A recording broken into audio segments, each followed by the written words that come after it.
अपने नए project king of the world के जरिए अपना नाम बनाने के बाद दृष्टि कंपनी का उभरता सितारा बन गई थी। यहाँ तक कि कुछ शेयर होल्डर्स जिन्होंने अतीत में दृष्टि के परिवार को नीचा दिखाया था, वो भी खुद को दृष्टि की सराहना करने से रोक नहीं पाए। आखिरकार वो अब कंपनी के लिए इनकम के सबसे बड़े स्रोत के रूप में मौजूद थी।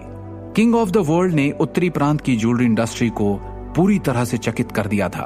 उसके ब्रांड ने दृष्टि को व्यक्तिगत प्रसिद्धि के अलावा एक अविश्वसनीय मूल्य भी दिया था, जबकि विशेषज्ञों ने निश्चित रूप से कंपनी के मूल्य में भारी वृद्धि की पुष्टि की थी।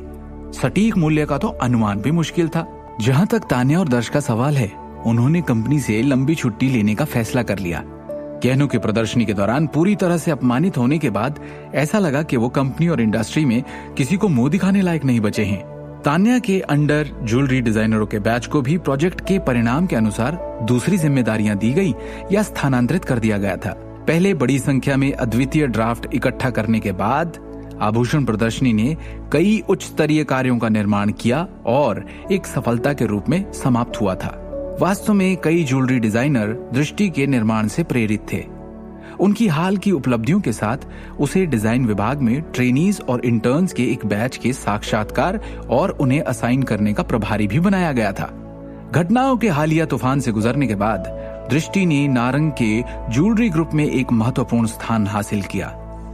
वो डिजाइन विभाग के पूर्ण नियंत्रण में नहीं थी और उसकी पोस्ट को कंट्रोल करने वाला भी कोई नहीं था।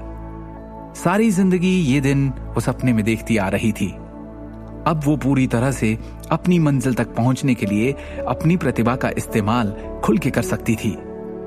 सपने पूरे होने की खुशी दृष्टि के चेहरे पर साफ दिख रही थी। दोपहर में शिवम ने दृष्टि को यह बताया कि वो आज रोज छुट्टी के समय से पहले ही बाहर निकल जाएगा। शिवम अभी नीचे आया ही था कि फॉर्मल सूट पहने एक युवक तेजी से आया। मिस्टर शिवम, वाटर गार्डन में आपके द्वारा खरीदे गए फ्लैट के लिए सभी प्रक्रियाएं पूरी कर ली गई हैं। युवक ने पूरे सम्मान के साथ कहा और उसने दस्तावेजों का ढेर और चाबियों का एक बड़ा गुच्छा निकाला। युवक ने स्पष्ट रूप से कहा, ये फ्लैट की चाबियां हैं, ये प्रॉपर्टी का ओनरशिप सर्टिफिकेट, डेबिट कार्ड जो आपने मुझे पहले दिया था, और ये ट्रांजैक्शन के विवरण वाले डॉक्यूमेंट्स। शिवम ने सिर हिलाया और सभी कुछ उसके हाथों से ले लिया। उसने 2 दिन पहले वाटर गार्डन में जो स्वीट खरीदा था, उसकी प्रक्रिया पूरी हो चुकी थी। स्टार रियल एस्टेट कंपनी वास्तव में काफी कुशल थी। मिस्टर शिवम, मैं स्टार रियल एस्टेट कंपनी का जनरल मैनेजर हूं, अविनाश नारायण। युवक ने बताया कि कैसे उसके कर्मचारी द्वारा पिछली बार की गई शिवम की बेइज्जती के लिए वो बेहद शर्मिंदा है और उससे माफी मांगने के लिए व्यक्तिगत रूप से आया है। प्लीज आप उस बात को भूल जाइए। I am really sorry for his stupidity.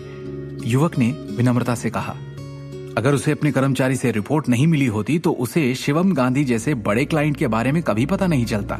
ये जानने के बाद कि कैसे शिवम के पास दिल्ली फाइनेंशियल बैंक का ब्लैक गोल्ड डेबिट कार्ड है, जनरल मैनेजर पर्सनली उनसे माफी मांगने कैसे नहीं आता। जब वो सूट की प्रक्रियाओं में शिवम की मदद कर रहा था तो उसने अपनी आंखों से भी देखा कि शिवम के डेबिट कार्ड का बैलेंस 500 करोड़ से अधिक था। उसके अमीर से अमीर क्लाइंट्स भी इतने अमीर नहीं थे।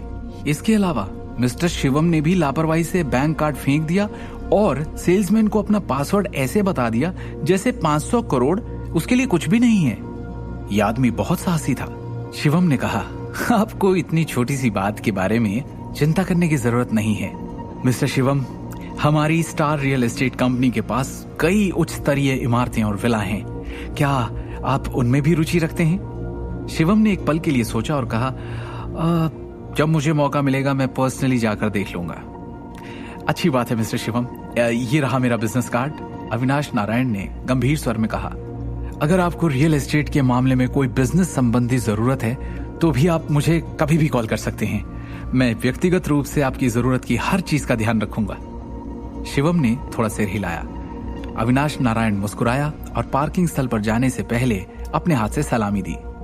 प्रॉपर्टी के डॉक्यूमेंट्स को अलग रखने के बाद शिवम ऊपर जाने ही वाला था कि उसका फोन अचानक बज उठा।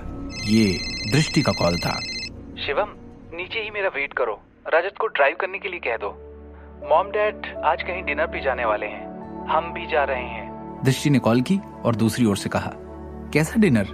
शिवम ने पूछा। आगे की कहानी जानने के लिए देखें अगला एपिसोड सिर्फ पॉकेट एफएम के यूट्यूब चैनल पर। और शिवम द हिडन वॉरियर के सारे एपिसोड्स को सुनने के लिए डिस्क्रिप्शन में दी लिंक से डाउनलोड करें पॉकेट एफएम ऐप।